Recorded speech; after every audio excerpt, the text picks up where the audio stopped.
Since the late 1800s, scientists have been baffled by mysterious pieces of stone found buried in India and Pakistan. Belonging to the Indus Valley Civilization, one of the oldest Indian civilizations known to have existed, these small stones are carved with a line of symbols over a depiction of an animal. This mysterious script was in use at a number of sites, including one of the Indus Valley Civilization's major urban centers, Mohenjo-daro. The stones represent one of the oldest uncracked codes ever discovered, but recently complex statistical techniques and cognitive science have been brought in, and researchers now believe they are finally close to cracking the code. The Indus Valley Civilization, also known as the Harappan Civilization, is the earliest known urban culture of the Indian subcontinent. It originated around 3300 BC in the Indus and Ghaggar-Hakra river valleys in what is now Pakistan and western India. Around 1,000 towns and settlement sites of the Indus civilization have so far been discovered, with the main sites being the cities of Mohenjo-daro and Harappa, located 400 miles north of Mohenjo-daro, and the coastal site of Lothal. Traces of the Indus civilization have been discovered as far north as the Himalayas and northern Afghanistan, and as far south as Mumbai in Maharashtra state, India. During its peak between 2600 and 1900 BC, it's been estimated that the Indus civilization may have had a population of as many as 5 million people. The remains of one of the world's first great cities, Mohenjo-daro, lie on the bank of the Indus River in the Sindh province of southern Pakistan.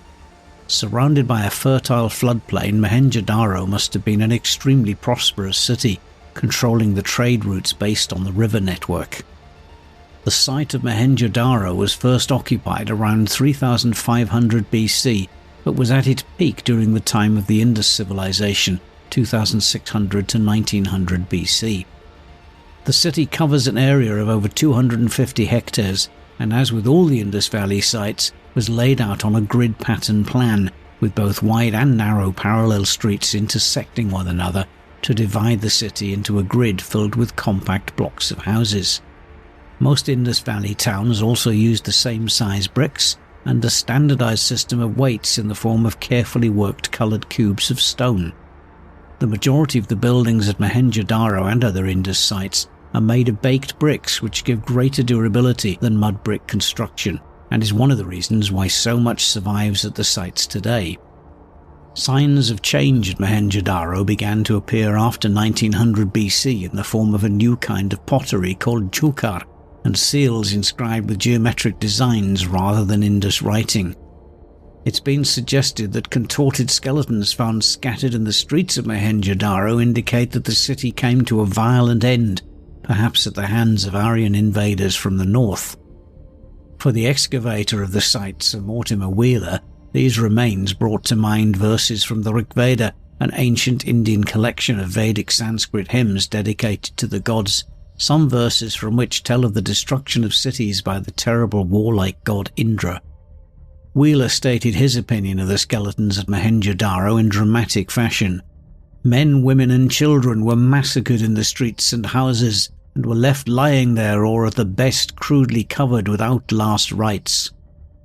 However, no weapons or signs of such an attack have ever been found at the site, and the 37 skeletons discovered were found in the lower town, the residential area of the settlement rather than the fortified citadel. Despite this evidence, some bizarre claims have been made surrounding the supposed destruction of Mohenjo-daro. Without doubt, the most extreme theory is that Mohenjo-daro and other cities of the Indus civilization were destroyed by ancient atomic warfare. Cited as evidence for this are the facts that the skeletons found at the ancient city were highly radioactive, comparable with those from Nagasaki and Hiroshima, and that many of these skeletons were sprawled in the street, some holding hands as if some instant horrible doom had taken place. The supposed discovery of a heavy layer of radioactive ash in Rajasthan, India, which covers a 3 square mile area, is also given in support of the claim of ancient atomic warfare. One unsolved mystery surrounding Mohenjo-daro and the Indus civilization is its undeciphered language. In fact, we don't even know the original names of the cities of the Indus Valley, Mohenjo-Daro, for example, is Sind for Mound of the Dead. The Indus script used between 2600 to 1900 BC consists of short texts written from right to left on flat stone tablets known as seals, and on pottery, copper tablets, bronze implements, and ivory and bone rods. Although there are around 4,000 objects described with the Indus script, the texts are brief. The longest is only 26 characters, and there are numerous duplicate inscriptions. Indeed, with an average of just 4 or 5 signs, the shortness of most inscriptions makes decipherment all the more difficult. Sometimes the unidentified characters are accompanied by engravings of animals, elephants, tigers, rhinoceroses, and occasionally by anthropomorphic figures, which some scholars have identified with early versions of the Hindu deities first described 2,000 years later in Sanskrit texts. Several thousand Indus-inscribed texts have been discovered so far, mostly from Harappa and Mohenjo-Daro, but also in the more distant lands of trading partners along the Persian Gulf and in Mesopotamia.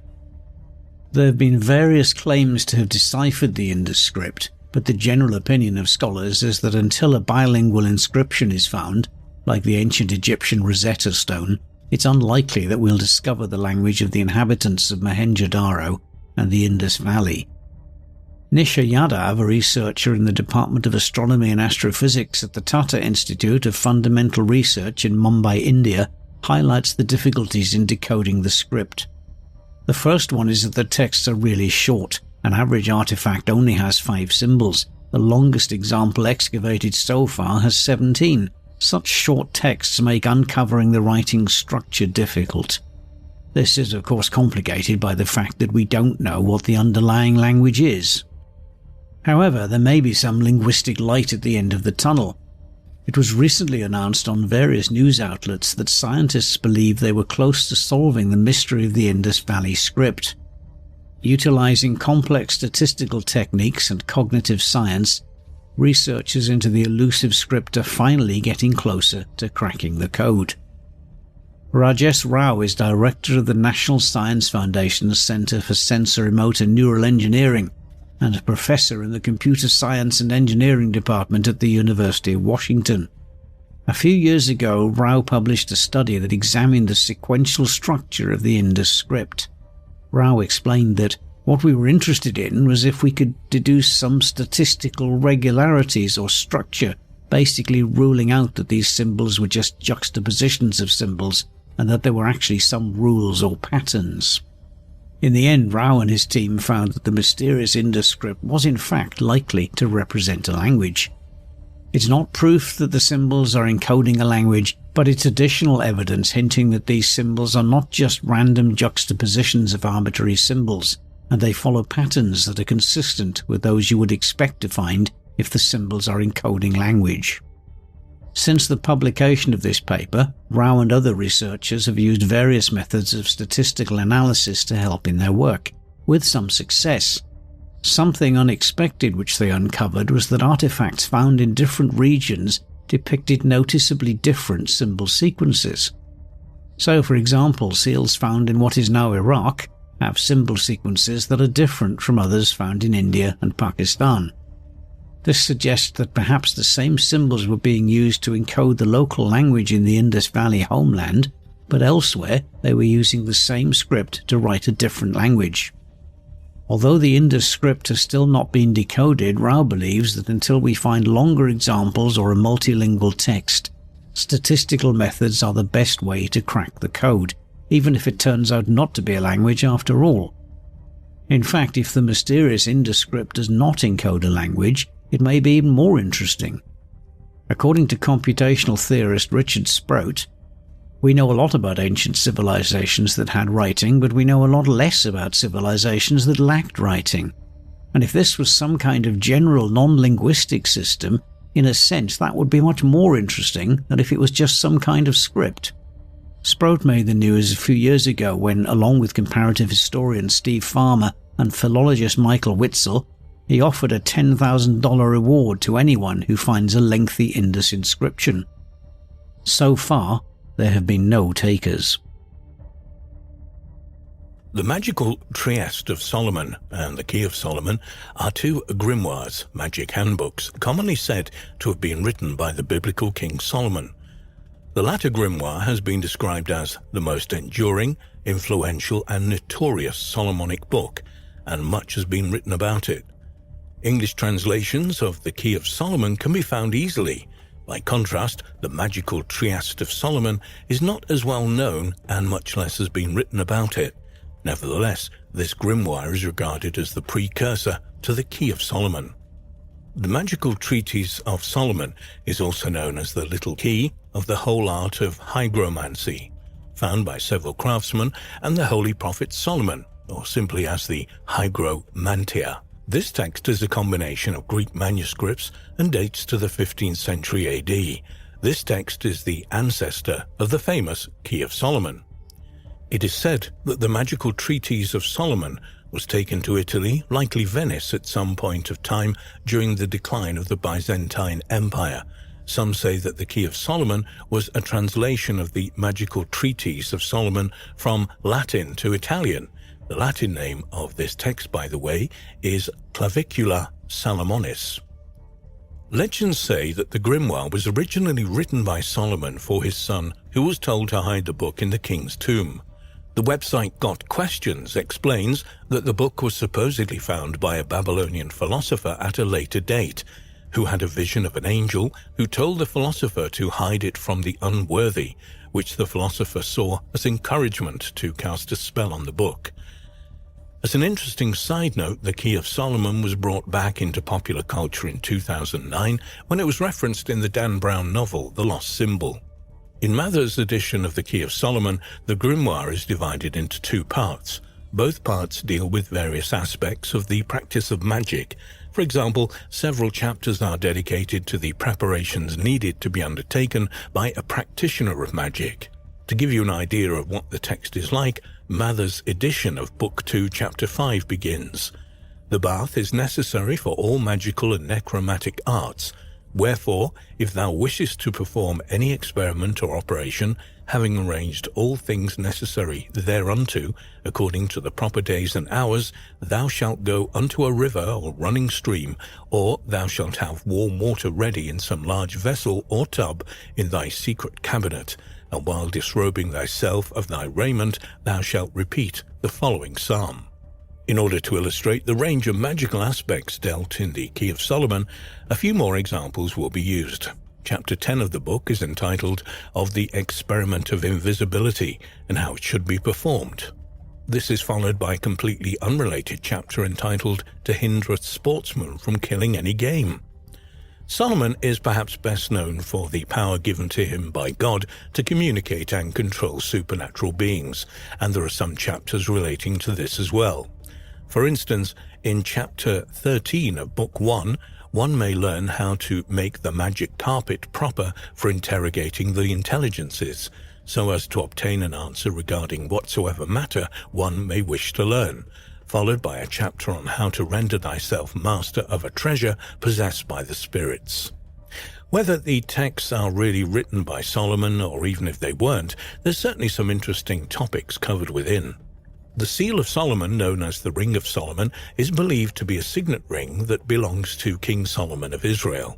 The king is thought by some to have magical powers, and it originates in Jewish tradition. Nevertheless, the Seal of Solomon can also be found in later Islamic and Western occultism, as both of these adopted it from Jewish tradition. As a symbol, the Seal of Solomon is still in use today, and one of its simple depictions is either as a pentagram or a hexagram, the latter being similar to the Star of David. One source in which the Seal of Solomon is mentioned is in the Testament of Solomon. This is a treatise on the forms and activities of demons and the charms effective against them. It has been claimed that this text was written by Solomon himself and provides accounts of certain experiences that the king had during the building of the temple. Around the beginning of the Testament, the author provides a story to explain how Solomon received his seal from God. In this story, Solomon notices that the young son of his master workman was growing thinner each day, despite being given double wages and a double supply of food.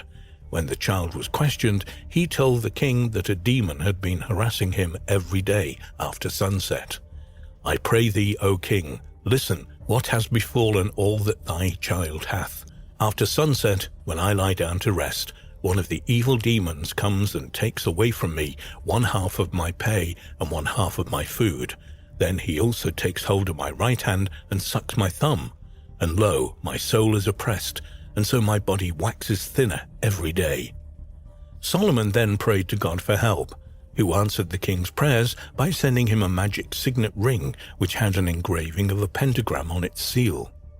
"And it came about through my prayer that grace was given to me by the Lord Sabaoth by Michael his archangel.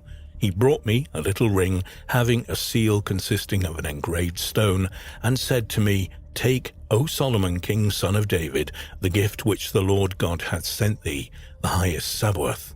With it thou shalt lock up all demons of the earth, male and female, and with their help thou shalt build up Jerusalem.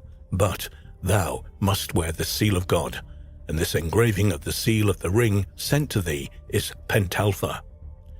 Using this ring, Solomon began to bring demons under his control, beginning with Orneus, the demon who'd been tormenting the son of Solomon's master workman. By questioning the demons whom he summoned, Solomon was able to learn their names, how they persecuted human beings, and how they could be countered. Additionally, the king was also to make these demons work for him. For example, Solomon commanded the demon Asmodeus to help with the construction of the temple. "As the Lord God of my fathers liveth, I will lay iron on thee to wear.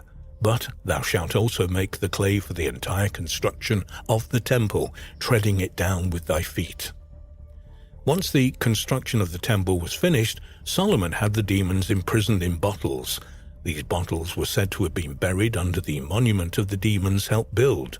In one story, the demons were released when Nebuchadnezzar captured Jerusalem. When the temple was destroyed, the Babylonians found the bottles buried by Solomon. Thinking that they contained gold, the soldiers opened the bottles, thus releasing the demons back into the world. Another story, found in the famous 1001 Nights, tells of a fisherman who found one of Solomon's trapped demons, referred to as a genie in the tale. This was a small copper vessel which had a leaden seal on it. The seal, which is the seal of Solomon, is described as having the great name of God engraved on it. Apart from such purported mystical qualities, the seal of Solomon possesses symbolic values as well. For example, the base of the seal is shown to touch the ground whilst its tip reaches the heavens, thus symbolizing a harmony of opposites. An example of this harmony can be seen in the statement that the seal of Solomon symbolizes the link between science, beauty, and metaphysics, with elements of medicine and magic, astronomy, and astrology. It's a mystery that's captivated the world for over 425 years. A colony vanished into thin air, leaving only two clothes. The word Croatoan carved on a gatepost and crow carved on a tree. Countless theories have attempted to explain the whereabouts of the 115 men, women and children who first settled in Roanoke in 1587. Theories range from dangerous weather conditions, deadly diseases or massacres by Native Americans, even alien abduction. But the solution has remained elusive. In 1937, a man named L.E. Hammond walked into Emory University with a stone in his hand that bore a mysterious inscription. He claimed that he'd found it while driving through the woods of North Carolina. Upon examining this stone, a handful of scholars, including Dr. Hayward Jefferson Pierce, did not immediately declare the stone to be authentic, and that the necessary tools for such an inscription were likely to have been in the possession of the colonists. They became convinced that it had a message from members of the infamous lost Roanoke colony. So what is the Dare Stone? Actually, it should be known that there is technically more than one Dare Stone, since similar stones were also discovered after the initial one. The other ones, however, are for the most part considered to be fakes. Only the first one is the only one considered to possibly be authentic by scholars. The artifacts is a quartz-rich stone with a mysterious inscription upon it. The inscription appears to be a 16th century English message from a woman named Eleanor White Dare, recounting what had happened to the Roanoke colonists. The magical puzzle in the painting. She found the meaning in the central half-moon window above Christ, which after deciphering suggests that there will be a universal flood that will swamp the earth in the year 4006, between March the 21st and November the 1st. And looking through Leonardo's documents, this Italian art expert has said that he believed that this would mark, quote, a new start for humanity. Leonardo's Salvator Mundi is not only the world's most expensive piece of art, but also its most mysterious. Apart from the hypnotic and far-seeing eyes, the most extraordinary aspect of this painting is the crystal sphere in Jesus' left hand. This is the Sintamani stone, the wishful fulfilling crystal sphere of Tibetan Buddhism, the jewel that grants wishes. It's seen clearly in images of the Buddhist deity Kishti Gaba, and it's usually seen in the possession of a bodhisattva, or enlightened teacher. Two questions come to mind. How would a 15th century Roman Catholic artist have known about a magical 10th century Buddhist symbol? And why would Leonardo put it in a profoundly Christian painting? The answer to this latter question may come from a close inspection of the Sintamani stone. There are 3 white dots, or stars, floating within the transparent orb. 2 of them are slightly closer together. Is this a depiction or a light reflection of the 3 belt stars of Orion, with Alnilam and Mintaka in proximity and Alnitak slightly further away? Orion, as we all know, plays a significant role in ancient cultures. The ancient Egyptians believed it's where the gods came from. Indeed, upon his resurrection, Osiris was said to have returned to his home in the Orion constellation. And the 3 pyramids of Egypt at Giza, along with the 3 great pyramids of Teotihuacan in Mexico, are arranged in a pattern that resembles Orion's belt. Is Leonardo suggesting, through imagination or more likely inspiration, that Jesus may have come from the constellation Orion, and that indeed it may have been our original home? It seems that Leonardo is saying that there's a cosmic intelligence interwoven within human history. The clearest answer to this puzzle comes by looking at his final and most prophetic work of art, which contains the most astonishing semi-hidden image. In 1513, at the Chateau du Clos, Leonardo da Vinci, now 61 years of age, created one of his most beautiful yet disturbing paintings. It was to be his last creation. St. John the Baptist emerges from the painting, smiling enigmatically like the Mona Lisa, and with his hard, penetrating features stares at us while pointing to the heavens, pointing to another realm. Imagine how this would have looked in a dimly lit chapel. A candle is lit, and the intense-looking character gradually manifests itself, materializing out of the dark. But more than that, if a mirror is held up to its right-hand side, the clear features of an extraterrestrial appear. It's known that optical illusions were popular in paintings from the Renaissance. The artists loved to tease their viewers with the trick of the eye or trompe-l'oeil, including the use of anamorphosis, where you have to look at the painting from a specific angle in order to see something hidden in it. The Ambassadors by Hans Holbein the Younger is probably the most famous such painting, with its mysterious skull. Tricks using mirror images were also popular in the Renaissance, and Leonardo certainly experimented with them. The alien in that painting is not just some modern, cynically fabricated artifact. Leonardo knew what he was trying to communicate, and he was a master of it. When Leonardo da Vinci came out of the cave where he had received inspiration, he felt impelled not only to continue his search for esoteric, hidden knowledge, but also to put codes and messages in his work for those who had eyes to see. Codes and messages that, quite reasonably, could have come from extraterrestrial influence, as indeed he'd suggested. The presence of mysterious graffiti, possibly made by the Knights Templar in a fortified town in southwestern France and at various locations in England, has prompted an investigation into their possible meanings. The mystical graffiti at Dom Prison Castle, which includes strange depictions of the Holy Grail, was of similar design to alleged Templar images carved into the walls of the mysterious site of Royston Caves in England, though the authorship of the carvings at both sites has been hotly disputed. The end of the Knights Templar.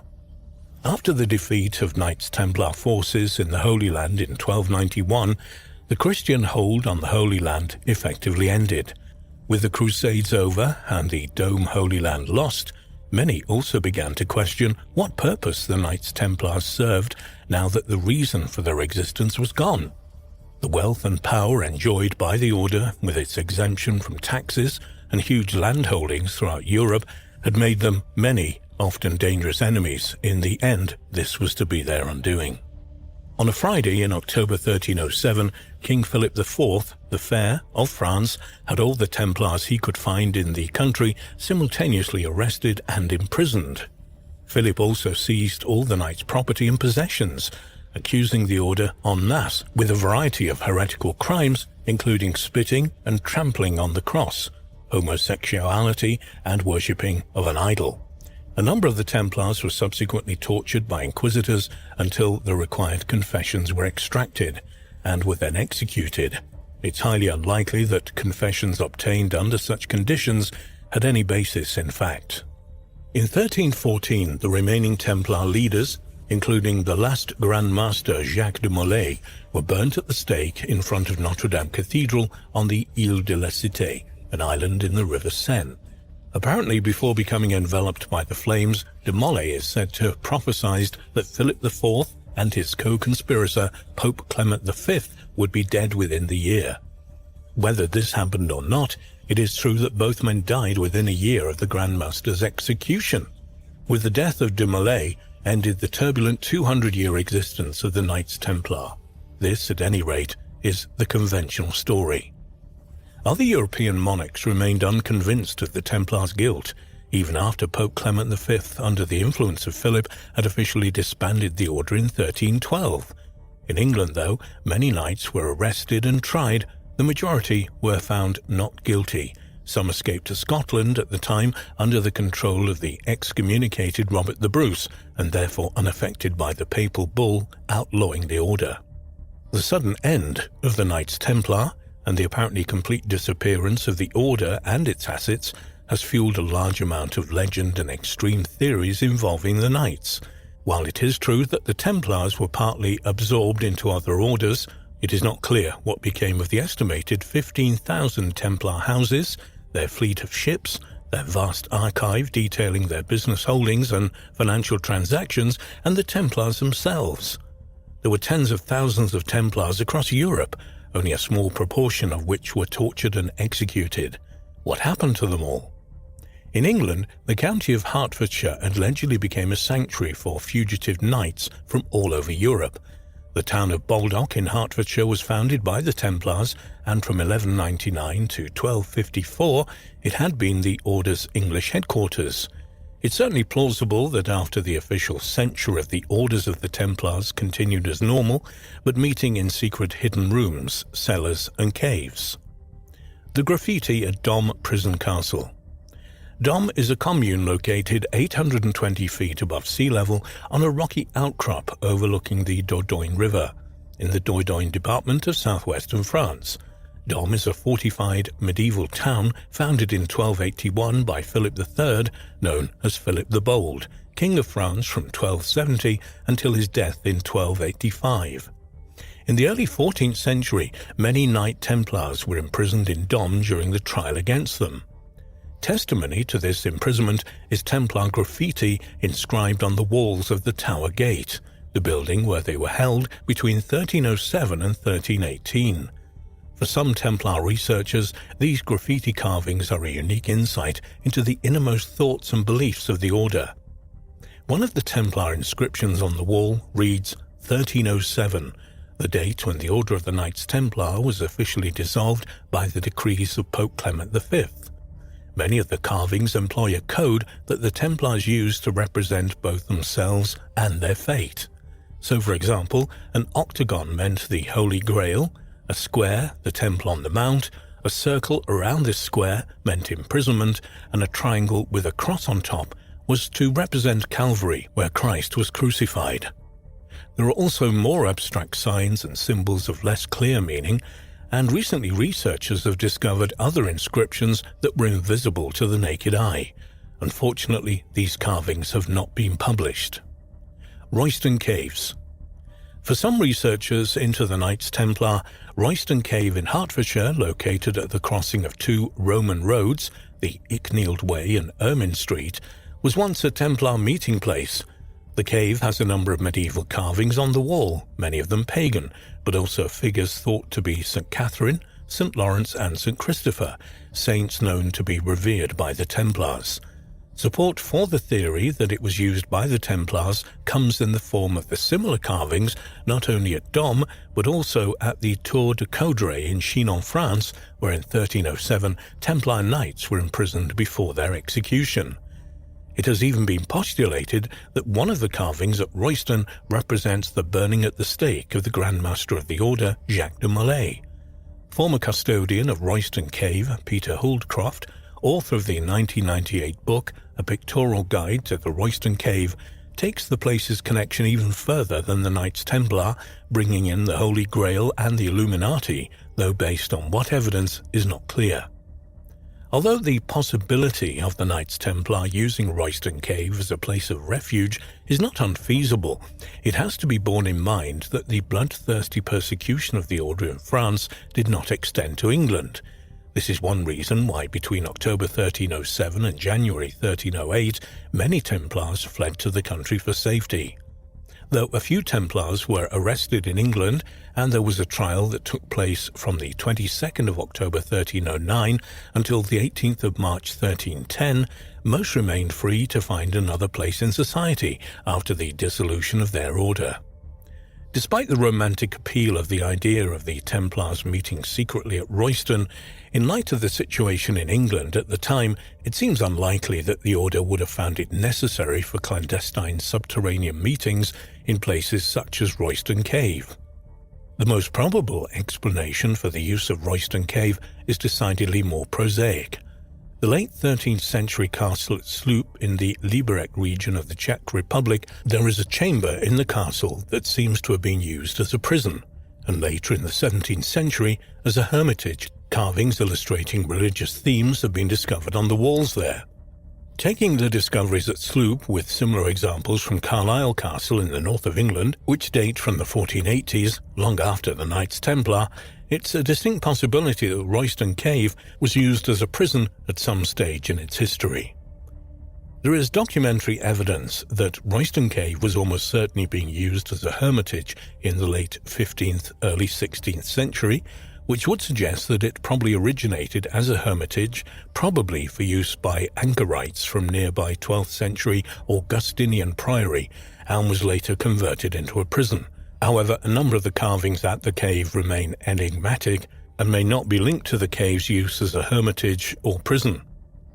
One of these carvings is the so-called Sheila Nagig, a figurative stone carving of a naked woman, sometimes found in churches and castles from the 11th to the 13th centuries, particularly in Britain and Ireland, but also in France, Spain and Norway. But what was one doing at Royston Cave? Some researchers believe that the only explanation is that this example of Sheila Nagig may in fact be a pagan Celtic survival, which would put the beginnings of the cave back hundreds of years, perhaps even into the pre-Roman Iron Age, more than 2,000 years ago. Bearing in mind the uniqueness and importance of the Royston Cave, one wonders what fascinating discoveries would result from a full investigation into its carvings and the excavation on the cave floor. According to researchers, due to the extremely strict nature of the church authorities at the time, Michelangelo, one of history's greatest artists, hid secret messages in his most famous work. In a panel named Separation of Light from Darkness, two neuroscientists believe that they have discovered a hidden sketch of the human brain. Other researchers have discovered depictions of optic nerves, brain stems, kidneys and other organs in the images in the Sistine Chapel. But what was Michelangelo trying to say by including these hidden images in his great work? Michelangelo was born on the 6th of March, 1475 in Caprice, Florence, Italy. He was a Renaissance sculptor, painter, architect and poet whose influence on the development of Western art is profound. Many of his works in painting, sculpture and architecture are among the most famous art in existence. Michelangelo thought of himself mainly as a sculptor, and indeed he worked in marble sculpture all his life, whilst he worked in other arts only during certain periods. Michelangelo was considered the greatest living artist during his own lifetime, one effect of which is that his career was more fully documented than that of any other artist of the time or earlier. In fact, he was the first Western artist who had biographies published about him while he was still alive. Perhaps Michelangelo's greatest achievement, and also the best known, are his frescoes on the ceiling of the Sistine Chapel in the Vatican. The Sistine Chapel is a papal chapel in the Vatican Palace that was erected in 1473–81 by the architect Giovanni de' Dolci for Pope Sixtus IV, from whom it gets its name. The chapel already contained distinguished wall paintings by various well-known artists when Michelangelo was asked to add works for the comparatively unimportant ceiling when he was 33 years old. Michelangelo's frescoes on the ceiling are collectively known as the Sistine Ceiling and were commissioned by Pope Julius II in 1508 and were painted by him from 1508 to 1512. Measuring 12,000 square feet, the spectacular work includes 9 scenes from the Old Testament and more than 300 lifelike figures. From 1534 to 1541, Michelangelo painted the Last Judgment fresco on the west wall for Pope Paul III. These two gigantic frescoes are now considered among the greatest achievements of Western painting. The panel, The Creation of Adam, where God and Adam's fingers almost touch, is one of the most recognizable and copied works of art in history. One lesser-known fact is that Michelangelo was also an anatomist. At the age of 17, he had begun his career by dissecting corpses from the church graveyard, but the great artist concealed this interest from the public by destroying the majority of his anatomical sketches and notes. But researchers now believe he used some of these sketches in his paintings on the ceiling of the Sistine Chapel, cunningly hidden from the eyes of Pope Julius II, religious worshippers, historians, and art lovers for 5 centuries. In 1990, physician Franklin Messberger discovered something strange in the creation of Adam. It was, he thought, a brain hidden in the figure of God where the robes of the angels at his side intertwine. Messberger published his findings in the Journal of the American Medical Association, concluding that the depiction in God creating Adam in the central panel on the Sistine Chapel ceiling was a textbook anatomical illustration of the human brain in cross-section. Messberger also speculated that Michelangelo surrounded God with a shroud representing the human brain because he wanted to suggest that God was bestowing not only life on Adam, but also supreme human intelligence. But this was by far from being the end of the research into Michelangelo's hidden messages. Ian Sook and Raphael Tamago, experts in neuroanatomy at the Johns Hopkins University School of Medicine in Baltimore, made further claims about hidden images in Michelangelo's paintings. They concluded in the study that in the depiction of God, in separation of light from darkness, there is evidence that Michelangelo had included concealed images of a brainstem and a spinal cord. In the separation of light from darkness, Dr. Tamago discovered lines and shapes which were different from the normal external anatomy of the neck, anomalies that he believes cannot be accidental. He said, "The anatomy of the neck is very, very unusual, and if we were not intentionally drawn that way, you would have to postulate that Michelangelo had a very bad day, which is very unlikely because he was very meticulous. Michelangelo definitely knew how to depict necks. He knew anatomy so well. That's why it was such a mystery why this particular neck looked so odd." But not everyone agrees that Michelangelo left secret messages in his Sistine Chapel paintings. Joanna Woods Marsden, a professor of art history at the University of California, Los Angeles, was shocked by the author's theories. She said, "My initial reaction on looking at the illustrations is that this is complete nonsense, to put it politely. To draw arbitrary lines all over Renaissance paintings and expect to be taken seriously by the scholarly community." Brian A. Curran, an associate professor of art history at Pennsylvania State University, shared this opinion, but was somewhat milder in his criticism, saying, "I signed to hold the official paperwork of the Holy See, the central governing body of the Catholic Church, along with correspondence and other information related to the Pope. They also contain some of the Catholic Church's most extraordinary treasures, including rare documents dating back as far as the 8th century. Up until the late 19th century, no one at all outside the Vatican, including respected Christian scholars, was allowed access to the archive. But in 1881, Pope Leo XIII, an intellectual who wanted to modernize some aspects of the Church, opened the Vatican archive to researchers. For many researchers, one of the highlights of the archive is a letter from Mary, Queen of Scots, who, after being held in custody for almost 20 years, was executed after being forced to abdicate her throne. She had been sentenced to death for conspiring to murder her Protestant cousin, Queen Elizabeth I. Facing imminent execution, Mary wrote a despairing letter to Pope Sixtus V, pleading for her life and criticizing the heretics who wanted to kill her. The Pope did not answer the letter, and Mary was beheaded on the 8th of February, 1587. The archive also holds notes from the trial against the 17th century Italian astronomer, physicist and engineer Galileo, who questioned the Catholic Church's view about the sun and the earth, holding the opinion that the sun is motionless at the center of the universe and that the earth is not at its center but moves around the sun. Secrets in the archive. Shh! Undoubtedly, the secretive nature of the Catholic Church and its silence on most matters related to its secret archive have fueled decades of speculation about what may be contained inside. Consequently, the contents of the Vatican's secret archive have been, in many ways, a godsend for conspiracy theorists. A number of these theories revolve around Jesus Christ and whether he may have been married and even have had children. Some conspiracy theorists believe the archives contain evidence for the existence of his biological descendants. Perhaps the most well-known cover-up story regarding the Vatican archive relates to the text of the highly controversial Third Secret of Fatima. In May and October 1917, 3 Portuguese shepherd children witnessed visions of the Virgin Mary and received ominous and puzzling prophecies from her. One of these visions was witnessed by thousands of people. One of the children, Lucia Santos, kept the third secret to herself for decades before revealing it to the Vatican in the 1940s.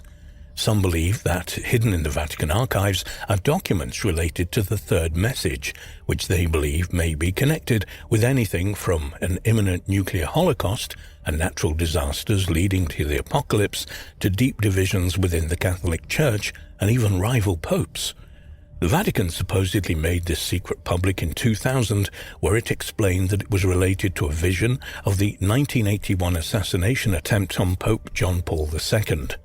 But for a number of researchers, this revelation by the Vatican was not enough, and they accused the Holy See of covering up an alleged, as yet unrevealed, second text of the third secret. This has since become known as the Fourth Secret of Fatima. Indeed, in 2009, a book by that title was published by the Italian media personality and journalist Antonio Socci. One advertisement for Socci's book speculated on the Vatican that may be still hiding its archive. It said, on June 26, 2000, Vatican officials, including Cardinal Bertone, released what they claim was the third secret of Fatima.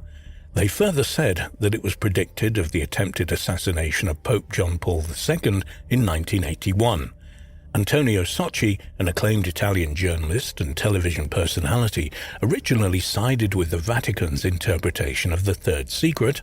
Upon closer investigation of this matter, the evidence led him to the conclusion that there is another document of the third secret containing the actual words of Our Lady. So far, the Vatican is still hiding this text while claiming that it has all been released. The Vatican Time Machine. Perhaps the most bizarre conspiracy theory pertaining to the secret archive is that it contains a time machine known as the chronovisor. This machine was apparently built by a Benedictine monk named Father Pellegrino Ernetti, which he claimed was used to observe the crucifixion of Jesus Christ. A 2002 book by French theologist Father François Brun states that the chronovisor was developed by Father Pellegrino Anetti, who kept it secret until the early 1960s when he confided in Brun. Pellegrino told Brun that a dozen scientists, including physicist Enrico Fermi and former Nazi scientist Werner von Braun, had helped him to build it.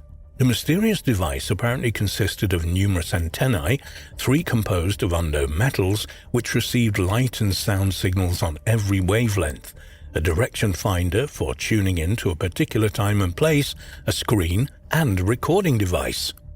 The chronovisor supposedly allowed the team of scientists to observe and record events of the past, including the crucifixion of Jesus Christ. The time machine could therefore validate the teachings of the Bible by providing a direct look into the past. Anetti claimed that he had witnessed firsthand the founding of the Roman Empire, the destruction of Sodom and Gomorrah, the Romans crucifying Jesus Christ, and the Last Supper. He even said he kept a photograph of the latter biblical event for himself as a souvenir. In May 1972, the Italian magazine published an image obtained using the chronovisor of the crucified Christ. Anetti believed this was proof to the world of the reality of the time machine. However, skeptics believe that the supposed photograph of Christ was made from an image of a postcard made in the Italian town of Colli Valenza. However, some researchers believe that the chronovisor still exists in working condition and is actually used to travel in time by the Vatican or perhaps some other secret organization. Right up until his death in 1994, Anetti maintained that the machine was real and had been hidden away by the Vatican in order to prevent it from falling into the wrong hands. Just before he died, Anetti wrote an open letter stating that the device was real and claimed that Pope Pius XII forbade him to disclose any details about this device because the machine was very dangerous. It can restrain the freedom of man. Encode-each ratio. In the last decade or so, the Vatican has been digitizing its archive, and in 2018, the archives had digitized more than 7 million images. However, only a small fraction of this material is accessible online. In 2017, a project called Encode-each ratio began in Roma Tre University, and it was believed that the secrets of the Vatican archive may be made public for the first time. This project used artificial intelligence, AI, and optical character recognition, OCR software to search and transcribe the neglected texts in the Vatican archive and hopefully make the results available for the very first time. Almost immediately, however, the team ran into difficulties. They found that although the software worked well on typeset text, it was far less effective on handwritten documents, unfortunately, as the vast majority of old Vatican documents are.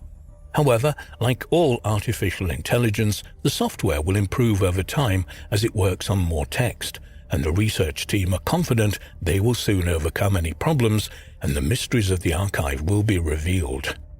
Nowadays, the secrecy surrounding the Vatican archive appears to have lifted. Any scholar, historian, or journalist with verified credentials can obtain access to the archive as long as they make an appointment in advance, get approved by the Vatican, and follow the rules for handling the manuscripts. Not all documents are available to scholars, however, because according to the Vatican, they're still being indexed. One of the outstanding geniuses of the Renaissance, Leonardo da Vinci, is as famous for his science as he is for his painting.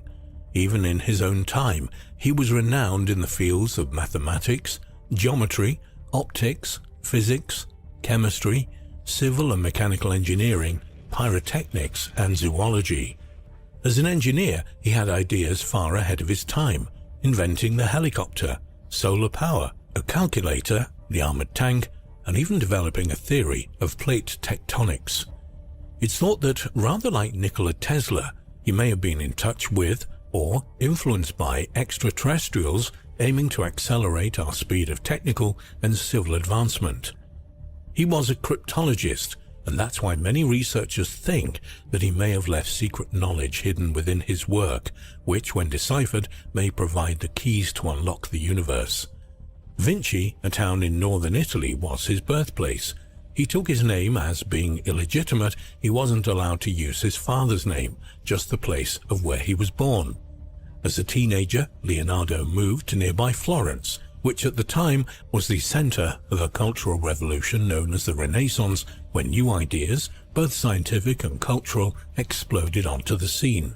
The zeitgeist infused and seeded the mind of young Leonardo, who, largely self-taught, found himself master of so many new and exciting disciplines.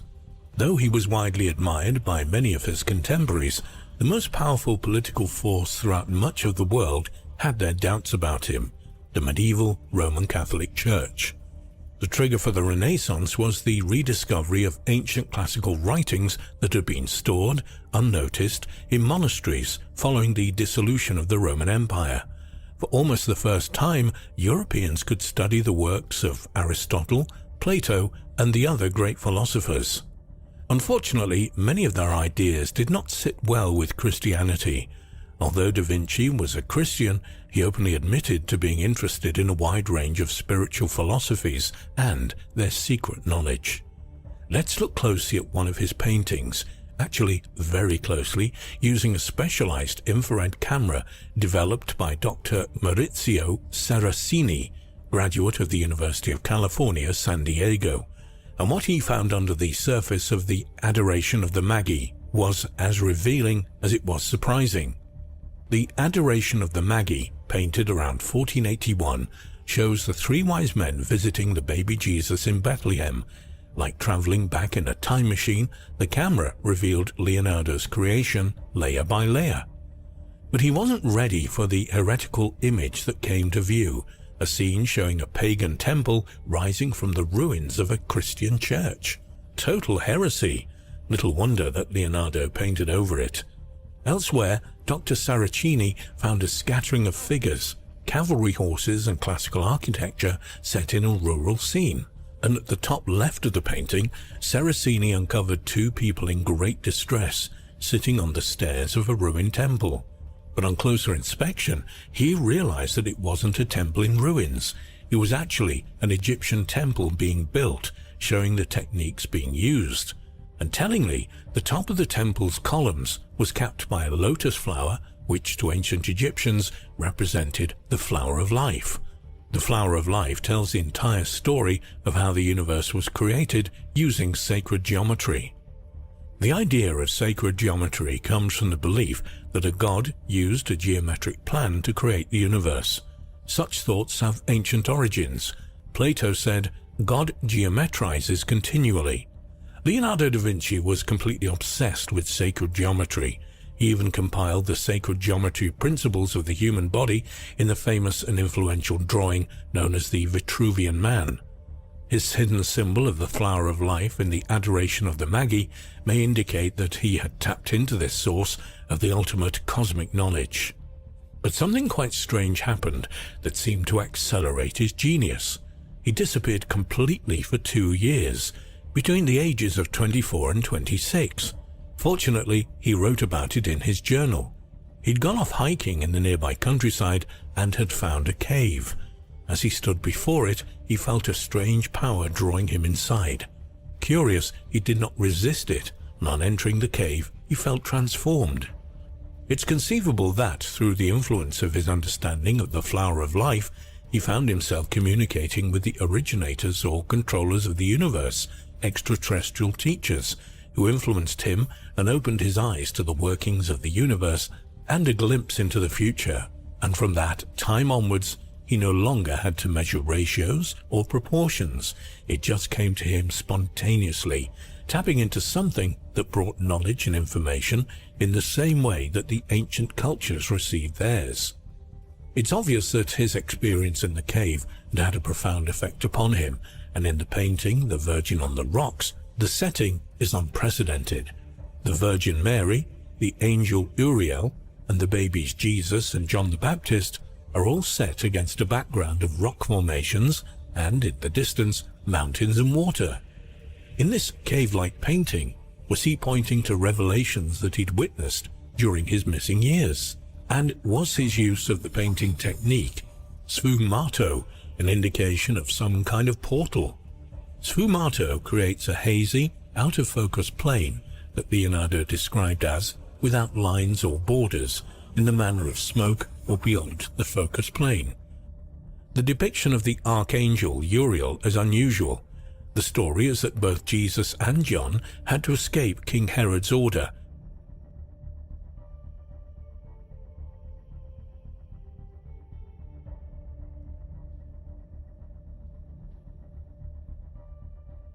Jesus, Mary and Joseph fled to Egypt, and according to the apocryphal story, the angel brought John the Baptist to accompany them. However, the source of this story comes from the apocryphal Gospel of John the Baptist, where the angel is identified as Gabriel, not Uriel. Why did Leonardo change this? Uriel was the archangel of wisdom, a celestial being from the heavens who was thought to be the guardian of secret knowledge. And notice that in the painting, he's pointing his index finger at Jesus. The pointed finger is a symbol widely used in alchemy. It represents someone's relationship with the spiritual world, and specifically an indication of a spiritual path. The symbolism isn't Christian, it's profoundly pagan. Perhaps it was Uriel, in the form of an extraterrestrial, whom Leonardo met in the cave, continuing the angel's mission of bringing enlightenment to humanity. Along with the Mona Lisa, Leonardo da Vinci's most iconic painting is, of course, The Last Supper, depicting the moment when Jesus informed his disciples that one of them would betray him. It also marked the inception of the Eucharist, the sharing of Jesus' blood and body. It's a most unusual painting. It's almost as if someone has pressed the pause button.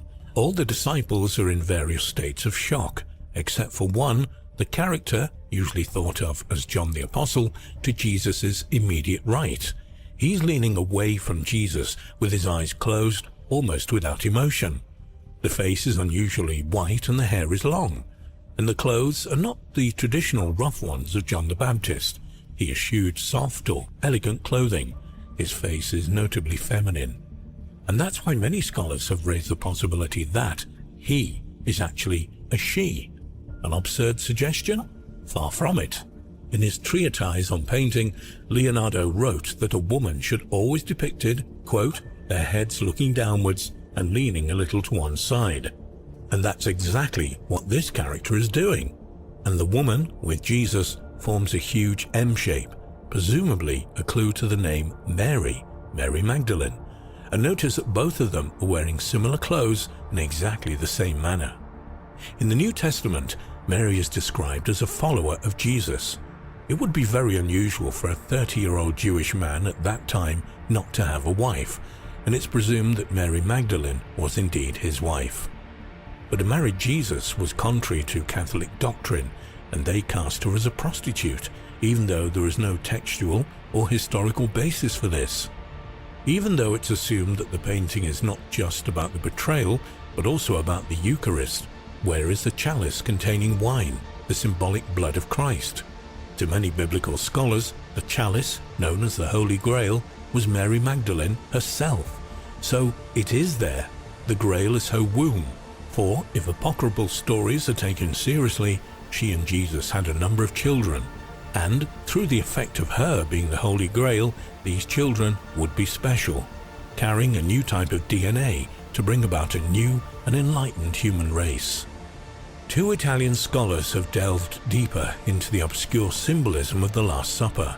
Musician and scholar Giovanni Maria Palla has found evidence of musical notation in the painting. Leonardo was an exceptional musician, serving the Medici as a singer and lyre player for many years. The tablecloth has vertical and horizontal lines in the form of a musical score. Several of the items on the table are unusually heightened, loaves of bread in particular. These, Palla suggests, are notes on the score. As famed astronomer Carl Sagan said, if they were to ask me what to send to establish communication with civilizations beyond our solar system, I'd send the music. And of course, that's what he did in NASA's Voyager program of 1977, when he sent a gold disc of music, sounds, and images far into space. We've already seen that Leonardo was an adept at sacred geometry. Like geometry, music is, at its heart, a mathematical enterprise, and much can be hidden in its patterns. The Vatican researcher Sabrina Sforza-Galizia claims to have found a mathematical and astrological message on the stone, claims that most of the colonists passed away from illness or fell victim to battles with the hostile Native American factions. It specifically mentions the passing of her husband and their newborn daughter, Virginia. But is this true? Could the mystery really be that simple? Maybe not. After two other groups had previously landed at Roanoke Island, the first to explore and chart the area in 1584, and the second to unsuccessfully attempt a colony in 1586, before returning to England a year later, Governor John White, appointed by Sir Walter Raleigh, led a group of about 115 men, women and children, including his pregnant daughter Eleanor White Dare, to the site in 1587. Several weeks after they landed there on August the 18th, Eleanor gave birth to the first English baby born in the New World and named her Virginia Dare. This was the first known English-speaking settlement in the Americas. After establishing the colony, John White set sail to England to gather more supplies. When he arrived in England, however, his ship was commandeered by the English Navy to fight against the Spaniards. Because of this, John White was not able to return to the Roanoke colony for 3 years. In 1590, when he at last was able to return after finding a suitable ship, he discovered that the colony had disappeared, almost without a trace. To this day, no one really knows what happened to the Roanoke colonists. This mystery has led to a great deal of speculation regarding their fate. According to one author, the stone says that more than half the settlers died, and eventually there was news that a ship had arrived off the coast.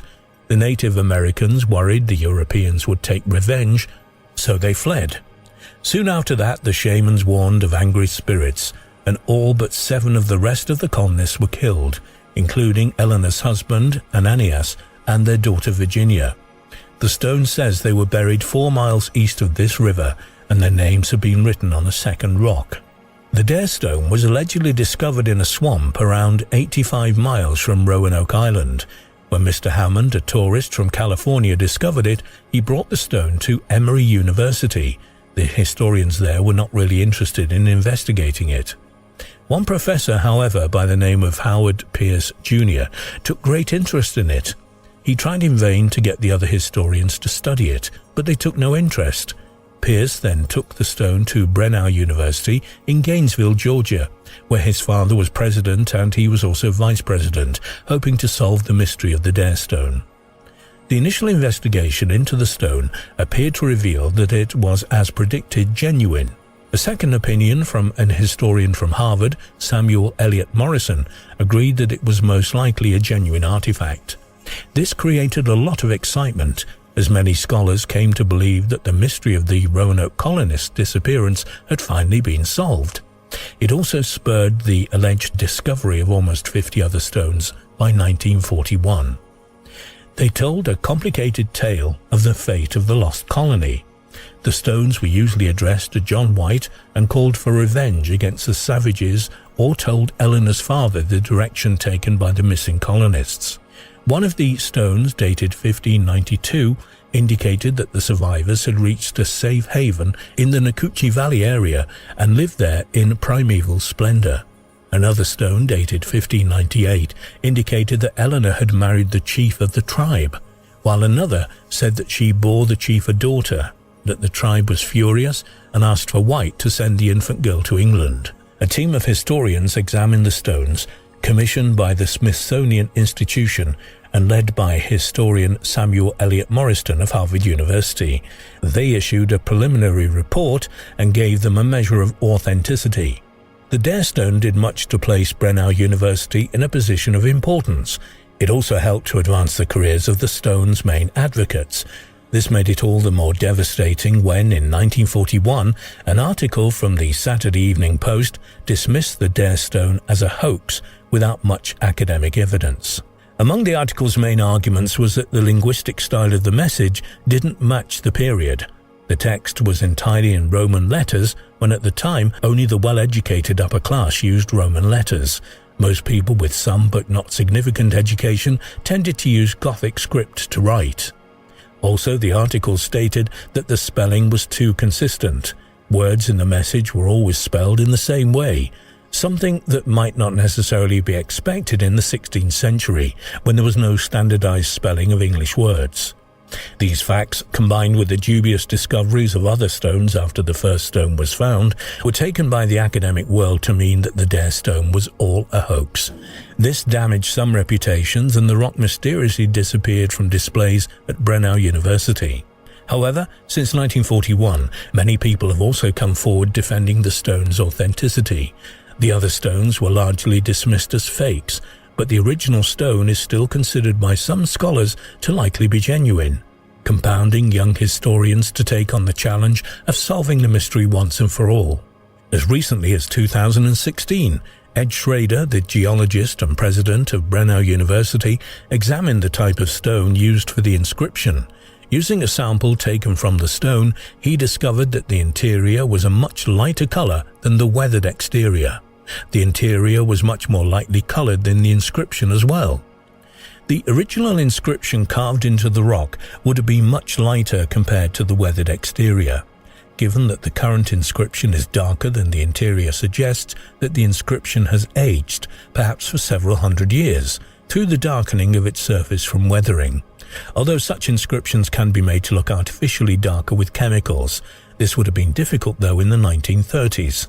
This fact alone makes it more likely that the inscription on the stone is a genuine 16th century artifact. Nonetheless, thorough geochemical analysis has not been made on the rock, and nothing else has been found that confirms the inscription as being of 16th century origin for certain. Additionally, more recent epigraphic analysis by Elizabethan scholars does not reveal anything that makes the rock obviously a hoax. However, there are some aspects of the inscription that do appear inconsistent with the time period or with the writing of Eleanor Dare. These include certain word choices and the use of initials EWD to sign the inscription when use of initials was rare in the late 16th century. In 2015, a History Channel documentary reported that the stones were examined by a team of respected archaeologists, including Fred Willard, as well as Kevin Quarmby, a scholar of early modern literature and writing from Oxford College of Emory University. The documentary showed that the first stone was authentic and distinct from the other stones, which upon very close examination appeared to have been manufactured with a drill press. They found that the original stone is almost completely pure white vein quartz with amounts of gold, selenium and copper, which allowed the team to narrow down the possible location of the stone to an area in southern Virginia. It's not uncommon to find various trace elements in the rock, but what is uncommon is to find all four of them in one rock, so that narrows it down considerably as to where it might have come from. Drawing a conclusion on the Dare stone's authenticity is risky for scientists, though there are some scholars who do argue for its authenticity. At this point, more evidence is probably needed to confirm whether it is history or hoax. Scientists have said that if it is a hoax created in 1937, it is incredibly well done. The genuineness of this artifact will probably remain a mystery, as long as the story of the disappearance of the Roanoke colonists is also unexplained. This, of course, is because discovering the true story of the lost colony would instantly confirm or deny the historicity of the message of the Dare stone. Kryptos is an enigmatic sculpture in a courtyard at the headquarters of the Central Intelligence Agency in Langley, Virginia. The sculpture holds an encrypted message that has not been fully decoded, despite numerous attempts to crack it. It's even mentioned by Dan Brown in his sensational book The Da Vinci Code. Recently, a new clue emerged which may help in finally solving the puzzle. The Kryptos sculpture. Kryptos is a 12-foot-tall copper, granite and wood sculpture by artist James Sanborn installed in 1990 in the grounds of CIA headquarters in Langley, Virginia. There are actually several parts to Kryptos, all scattered around the CIA headquarters. According to Sanborn, these other elements of the sculpture are significant pieces in the as-yet unsolved puzzle. The 1,800 characters on Kryptos, carved out of copper plate, contain encrypted messages, of which 3 have been solved to date. There remains a fourth section of code at the bottom consisting of 97 or 98 characters, which remains to this day uncracked. The first section of code is a poetic phrase composed by Sanborn himself. The second suggests something buried somewhere, whilst the third section is a quote from archaeologist Howard Carter's diary describing the opening of a door in King Tutankhamun's tomb on the 26th of November 1922. The first passage reads, "Slowly, desperately slowly, the remains of passage debris that encumbered the lower part of the doorway was removed. With trembling hands, I made a tiny breach in the upper left-hand corner, and then, widening the hole a little, I inserted a candle and peered in. The hot air escaping from the chamber caused the flame to flicker, but presently details of the room within emerged from the mist. When decrypted, the mysterious second passage said, 'It was totally invisible. How is that possible? They used the Earth's magnetic field. The information was gathered and transmitted underground to an unknown location. Does Langley know about this? They should. It's buried out there somewhere. Who knows the exact location? Only WW.' This was his last message. 38 degrees, 57 minutes, 6.5 seconds north, 77 degrees, 8 minutes, 44 seconds west. When the sculpture was unveiled on the 3rd of November 1990, Sanborn believed it would be merely a matter of weeks before the code would be cracked, but that has not proved to be the case at all. The code still eludes even the professional codebreakers of the CIA and the National Security Agency. Anyone trying to crack the code has been hampered by the fact that the encrypted sections include intentional spelling errors made by Sanborn and misaligned characters set higher on a line of text than those characters around them. It took more than 8 years for CIA analysts and a California computer scientist to crack 3 of the 4 coded messages on the Kryptos sculpture. However, in July 2013, a news article claimed that according to new documents obtained from the NSA, a small group of NSA crypto analysts had apparently deciphered the same 3 sections of Kryptos years earlier, allegedly in less than a month. It was the 3 analysts who solved the codes, one dealing with each section of the puzzle. Although the names are redacted in the documents released by the NSA, an article in the Baltimore Sun identified Dennis McDaniels as one of the codebreakers. The 4th section, however, had the McDaniels NSA codebreakers bewildered, as it had continued to do other cryptoanalysts for the last 30 years. Part of the mystery of the code on the Kryptos sculpture is that Sanborn was neither a professional code writer nor a mathematician. Yet somehow he had created a mysterious code that the top codebreakers in the world had not been able to break. The artist admits, however, that he did have some guidance from Edward Sheet, an expert in cryptology and encryption and former chairman of the CIA's Cryptographic Center before he retired. They met in secret, and Sheet educated Sanborn on the subject of code in general, modern codes and contemporary coding systems. In a 2005 interview with Wired News, Sheet described how the code had been created. He said, "I provided the cryptographic process as well as worked with him with what he was looking to do as far as the story of the sculpture would tell. We came up with a methodology using some of the known cryptographic solutions." Someone who's been trying to solve Kryptos for 20 years is cryptologist and video game developer Ilonka Dunin. Sanborn once said of Dunin that she probably knows more about Kryptos than I know. Indeed, Dunin had such a reputation as a codebreaker that Dan Brown, author of the Da Vinci Code, even named a character in the book after her. Dunin has created a website dedicated to solving the code, which has grown into a network of people committed to the common goal of solving Kryptos. Dunin said of this network, "Our Kryptos community is made up of people from all around the world. We have thousands of people that are interested in Kryptos, either cracking it or helping to see it cracked. Some of them are professional codebreakers, some of them are students."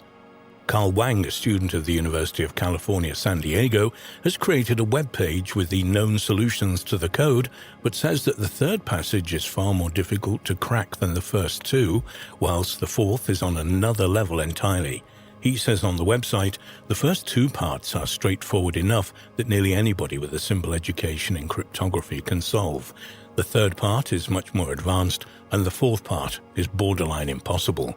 In the months after the sculpture was unveiled, Sanborn claimed that the only person who knew the solution to the Kryptos codes besides himself was William Webster, the CIA director at the time. More recently, however, Sanborn has mysteriously denied that this is the case, claiming that even Webster does not possess the whole solution of the puzzle. A new clue.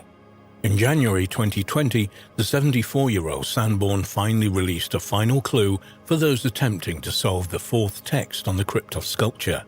That same month, he gave an interview on the US radio show All Things Considered about his decision to release a third and final clue, which was the word northeast. The previous two clues were both Berlin and clock. In the interview, Sanborn described the fourth text as a 97-character phrase, and that phrase in itself is a riddle. It's mysterious. It's going to lead to something else. It's not going to be finished when it's decoded. He also added that he hoped no one would ever solve the mystery of Kryptos. He said, "I really do want Kryptos to remain secret. The plain text, the final section of Kryptos, I would prefer for it to remain secret indefinitely. Very artwork, I think. I mean, I would think that every artist would aspire to making an artwork that is not transient. It's a permanent visual, auditory, conceptual statement. And I did Kryptos with all those things in mind. And one, as an artist, one would prefer to have that piece continue giving rather than have it understood right off the bat and even more or less ignored. And so, this has lived way beyond all of my expectations, you know, at 30 years in retaining a secret that it has, and that's magic." Sanborn went on to discuss some fascinating aspects of code breaking, and its necessity for the present and future security of the US in the interview. He said, "Let's just say that if there are codes, if all codes could be cracked, then we'd be in pretty bad shape. Because all national secrets, all kinds of things would be available to just about anyone. And so, let's all hope that there are indecipherable codes out there, because they're often saving our lives. And so Kryptos obviously isn't that relevant, but it's hopefully doing something. It's certainly employing a lot of minds." The final code. But even if one day the final section of code is broken, we'll still not know what the sculpture means. The entire text contains a riddle which would require any investigators to be on the CIA grounds for them to solve it. Sanborn said in a 2005 interview, "In part of the code that's been deciphered, I refer to an act that took place when I was at the agency and a location that's on the ground of the agency. There has been speculation as to whether he's referring to something he buried on the CIA grounds, though nobody knows for sure." The decrypted text gives latitude and longitude coordinates, when Sanborn has explained refer to locations of the agency, so anyone wanting to discover the final truth of Kryptos will first have to decipher the fourth code, then somehow find the way onto the CIA grounds and locate the place indicated by the coordinates in order to finally solve the mystery. Kryptos is Greek for hidden. If ever something was aptly named, it was the Kryptos sculpture. The Vatican archives consist of 53 linear miles of shelves packed full with manuscripts and books collected over the course of 1,200 years.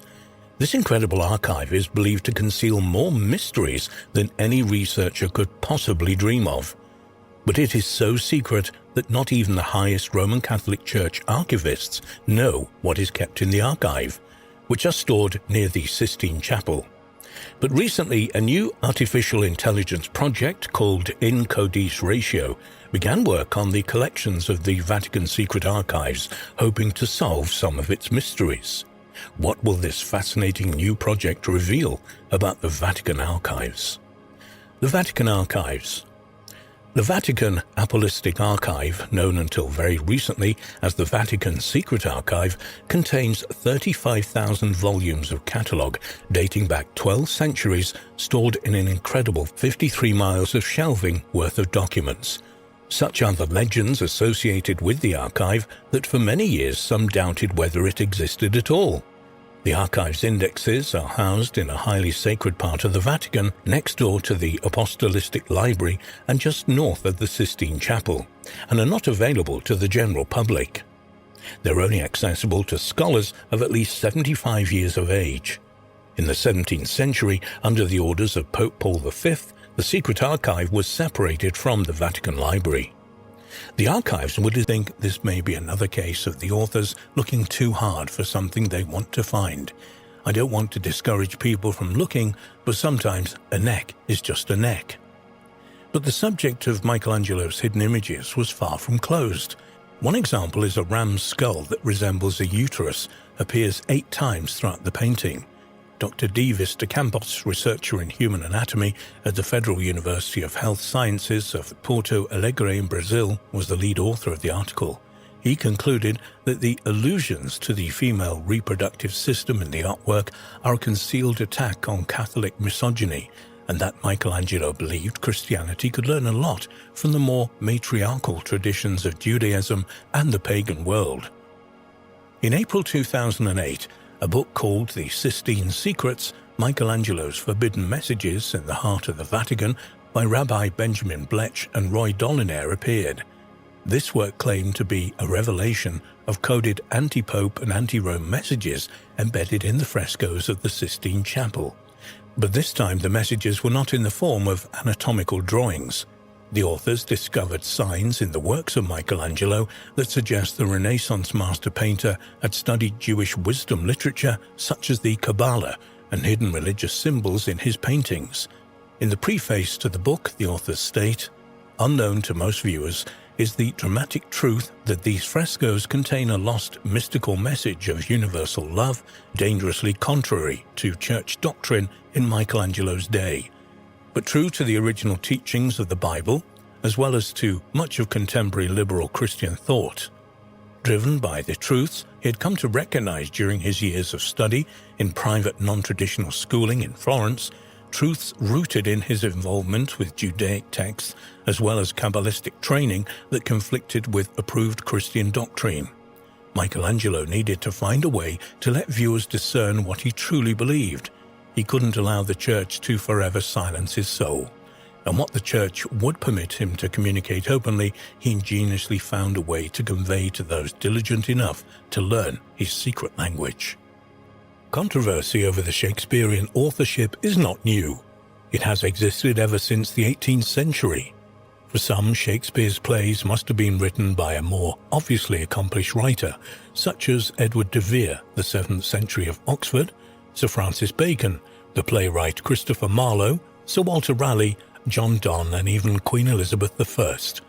But could these plays have been authored jointly by a mysterious group called the Knights of the Helmet? This invisible order, dedicated to Pallas Athene, seems to have started at Gray's Inn, London, with Francis Bacon, the acknowledged leader of an extremely talented group of Rosicrucians and Freemasons. Francis Bacon and the Knights of the Helmet. Francis Bacon, one of the leading figures in natural philosophy and in the field of scientific methodology, was born on the 22nd of January 1561 in London, the son of Sir Nicholas Bacon, keeper of the Great Seal for Elizabeth I. Bacon studied at Cambridge University and at Gray's Inn and became a Member of Parliament in 1584. Bacon's political career prospered, and in 1618 he was appointed Lord Chancellor, the most powerful position in England, and in 1621 he was created Viscount St Albans. However, soon after this, he was charged by Parliament with accepting bribes, which he admitted. He was later fined and imprisoned and then banished from court. Although he was later pardoned, this was the end of Bacon's political life. He retired to his home at Gorhambury in Hertfordshire and died in London on the 9th of April 1626. There are certainly some mysteries surrounding Bacon's life. He's believed by some researchers to have been a member of a number of secret societies, including a Freemasons and German secret philosophical society, the Rosicrucians. Another mysterious organization which Bacon was allegedly a member of was the Knights of the Helmet, an order dedicated to Pallas Athene, who carried a spear and wore a great helmet, a symbol of secrecy. According to Greek myth, Anyone who wears the helmet becomes invisible. This society was a gifted group of gentlemen based at Gray's Inn, London, of whom Francis Bacon was the acknowledged leader. Some Baconian scholars believe that the idea behind this group was to create a series of classical literary works which would educate the English people and transform them into a nation that one day would dominate the world. Other researchers take this a step further, claiming that the Knights of the Helmet conceal the fact that Bacon actually was Shakespeare, and that Shakespeare is a synonym for Apollo and Athena. They were both known as Shakers of the Spear, and the spear represents a ray of wisdom. Is it possible that the Shakespeare plays were written as a collective work by the Knights of the Helmet? This would explain why Bacon employed such a large group of writers, poets, code breakers, and other educated people around him. In his 1928 work, The Secret Teachings of All Ages, Canadian author and mystic Manly P. Hall wrote about the mysteries surrounding Bacon and Shakespeare, saying, "The Bacon-Shakespeare controversy involves the most profound aspects of science, religion, and ethics. He who solves its mystery may yet find therein the key to the supposedly lost wisdom of antiquity." Even though most advocates for someone other than Shakespeare having written plays do not take the Knights of the Helmet theory seriously, they still believe that Bacon is the leading contender for their authorship. In the search for the real author of Shakespeare's plays in the late 19th century, American writer Delia Bacon proposed that the author was none other than Sir Francis Bacon, to whom she was not actually related. Her vehement arguments against Shakespeare as the author of the plays eventually reached the ears of a riverboat pilot on the Mississippi, Samuel Clemens, who would later become the most famous writer in the United States, Mark Twain. But it was not until the very end of his career that Twain returned to Delia Bacon's theories. At a dinner at his house in January 1909, Twain's circle of friends proved to themselves that it was possible to find the coded signature Francisco Bacono in a sequence of letters from the first folio of Shakespeare's plays. So, could Francis Bacon have authored the plays? Bacon was born 3 years before Shakespeare and certainly possessed the intellectual ability and knowledge to have written the plays. Shakespeare could not have known the workings of the court, both in England and on the continent, whereas Bacon knew the court extremely well. Well, he was brought up in it. Fortunately, some of Bacon's plays or court entertainments survive. Unfortunately, they're totally lacking in literary ability and artistic style, with stock characters, no grasp of a plot, and a distinct lack of ability to describe characters. In short, these works are about as far away from Shakespeare's plays as it was possible to be at the time. But what of Shakespeare himself? Could he be the author of the Shakespearean plays? William Shakespeare. William Shakespeare was born in 1564 in Stratford-upon-Avon, Warwickshire, England, and died on the 23rd of April 1616 in Stratford-upon-Avon. There is a large amount of factual knowledge about Shakespeare, but unfortunately the majority of it comes from official documents. Documents concerning the great writer include dates of baptisms, marriages, deaths and burials, wills, conveyances, legal processes, and payments by the court. There are also, however, a number of contemporary references to him as a writer. At the age of 18, Shakespeare was married, though where and exactly when are unknown. But there is evidence in the form of a marriage license which was issued for the marriage of William Shakespeare and Anne Hathaway of Stratford. On the 26th of May, 1583, the couple's first child, a daughter named Susanna, was baptized in a Stratford church. On the 2nd of February, 1585, twins were baptized, Hamnet and Judith. Hamnet, Shakespeare's only son, died 11 years later. The great enigma of Shakespeare's life, and one that has led to much controversy, including that over the authorship of his plays, is what happened to him next. The 8 years between the birth of his twins and when his name begins to appear in London theatre records are a complete mystery. Theories as to what happened to Shakespeare during these lost years include that he travelled around England and abroad, worked as a schoolmaster in the country, was a soldier and law clerk, or became a devoted member of the Roman Catholic Church. Many scholars believe that when the London theatres were closed by order of the Privy Council on June the 23rd, 1592, Shakespeare had already been working as an actor and writer on the professional stage in London for 4 or 5 years, which would account for most of the lost time of his life. The authorities closed the theatres as they had been worried about a severe outbreak of the plague and concerned at the possibility of civil unrest due to their decision. When the theatre eventually reopened in June 1594, the theatrical companies had been reorganised, and Shakespeare was a full member of a theatre troupe known as the Lord Chamberlain's Men, who in 1603 became the King's Men. By 1592, Shakespeare was already well known enough as a writer to have been the subject of Robert Greene's attack on what he called the upstart crow in Greene's Groat's Worth of Wit. However, play scripts and their authors were generally given low status in the literary system of the time, and when scripts were published, it was their connection with the theatrical company rather than to the scriptwriter which was publicised. Shakespeare had to wait until 1597 for his name to appear on the title page of his plays Richard II and a revised edition of Romeo and Juliet. One significant piece of evidence that Shakespeare was now enjoying great success as a playwright and was trying to help out his family is the fact that a coat of arms was granted to his father, John Shakespeare, in 1596. Altogether, Shakespeare's complete works include 38 plays, 2 narrative poems, 154 sonnets, and a variety of other poems. No original manuscripts of Shakespeare's plays are known to exist today, though of course some may be held in private collections. It's essentially due to a group of actors from Shakespeare's company that we have about half of his plays today. This group collected them for publication after Shakespeare died, preserving the plays. The writings were later collected together in what is known as the First Folio. Folio refers to the size of the paper used. This contained 36 of his plays, but none of his poetry. The question of whether Shakespeare actually wrote his plays is an extremely controversial one, but it has to be said that readers and theatregoers in Shakespeare's own lifetime, and up until the late 18th century, never questioned Shakespeare's authorship of his plays. He was a well-known actor from Stratford who performed in London's leading acting company, among the great actors of the day. Shakespeare was also widely known by leading writers of the time, including Ben Jonson and John Webster, both of whom admired him as a dramatist. Many other tributes to him as an extremely talented writer appeared during his lifetime.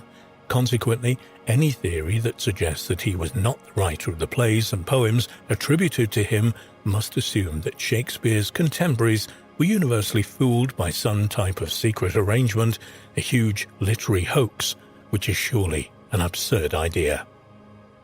Our obsession with all things Egyptian is not a new phenomenon, and for several hundred years Western cultures haven't been able to get enough of the civilization that gave birth to Cleopatra and Tutankhamun. As far back as the Middle Ages, historians and collectors from around the globe would purchase finds, then ship them back to Europe to be examined, displayed, and in some cases consumed. As strange as it sounds, only 100 years ago, it was quite normal for a mummy to be ground into powder, which the buyer would then consume, convinced that the mummified remains contained medicinal properties which could fend off fevers, cure ailments, shrink tumours, and even improve one's libido. By the 1800s, any self-respecting, well-to-do gentleman had an Egyptian artifact or casket on display in their lounge or parlour, but there were only so many pharaohs to go around. And what most people don't realise is that whilst mummification started off as the exclusive means of burial for the kings and queens of Egypt, from 1500 BC onwards, it was commonplace for even low-ranking officials, priests and wealthy tradesmen to be embalmed in this way. Estimates suggest that during this period, over 75 million mummies were made, so there were more than enough to fulfill the Victorian era's appetite for Egyptology. In 1848, a Croatian official bought one such female mummy whilst on a tour of Alexandria. Returning home to Vienna, he displayed it in the corner of his sitting room. To add to the ghoulish titillation of his new ornament, the buyer had it stripped of its wrappings, which he also displayed in a separate glass case. By 1859, it had been donated to the Archaeological Museum in what is now Zagreb. There she lay for 8 years before a German Egyptologist noticed detailed drawings and markings upon the removed wrappings. Believing them to be hieroglyphs, the Egyptologist did not investigate further, and they were forgotten for another 10 years until a chance encounter with British explorer Richard Burton. Burton was an expert on ruins, and he realized that the markings on the linen wrappings were not written in hieroglyphs, but some other ancient language. Although both men considered the wrappings may have been important, they wrongly believed that the writing was an Arabic translation of the Egyptian Book of the Dead and took the matter no further. However, they did understand that the wrappings were put in the correct sequence, could be read as a book, and they became known as the Liber Linteus, which is Latin for linen book. It was not until 1891, when the linen wrappings were examined by ancient language expert Jacob Krall, that the true origin of the markings was revealed. The writings that had encased the body were not hieroglyphs, nor were they Arabic, Coptic, or even cuneiform, for these wrappings were covered in the language spoken by a civilization that had disappeared over 2,500 years ago, the Etruscans. The Etruscans were a powerful and wealthy civilization of ancient Italy who were founded in approximately 700 BC. They inhabited part of the western central Italy, roughly the area of modern Tuscany. The exact origins of the Etruscans remain unclear, and much has been speculated about where they came from, with the ancient city of Troy and even Atlantis being touted as possibilities. Experts suggest that Etruscans originally lived in Sardinia until they were forced to flee the island after a huge tidal wave wiped out almost the entire population. This tsunami of biblical proportions destroyed the once powerful civilization of Sardinia in an instant, leaving only the mysterious megalithic towers that are scattered across the island and remain visible to this day. Sardinia is indeed known as the Island of Stone Towers and is often referred to as Europe's answer to Easter Island. Little is known of the people who once inhabited the island of Sardinia, only that the civilization abruptly came to an end at the beginning of the Iron Age. This coincides with the same period in which the Etruscans made their appearance in central Italy, and recent discoveries have led geologists to conclude that the underwater volcano, named Marsili, still active off the coast of Italy, erupted in the 11th century BC. After the destruction of their island, those who survived were forced to escape to the mainland, giving birth to the Etruscan civilization.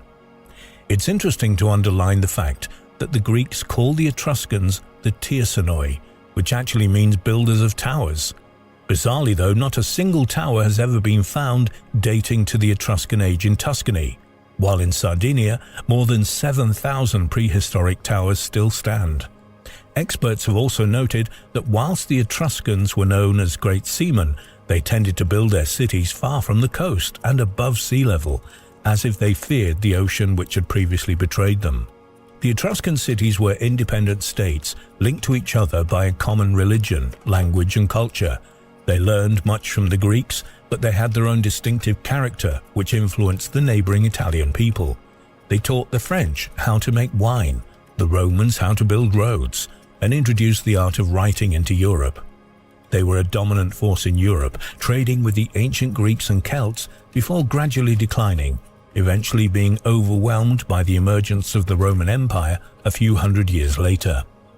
Despite the riches of the Etruscans, very little is actually known about them, and much of their sculpture and artwork was destroyed by the Romans. But even more obscure is the language the Etruscans spoke, for there are few examples of it in existence. It's widely believed that the Etruscan language gradually died out as Latin became the dominant tongue of Italy, and Emperor Claudius was one of the last people to speak it fluently. Unfortunately, that would mean that the Etruscan language hasn't been spoken for over 1,000 years.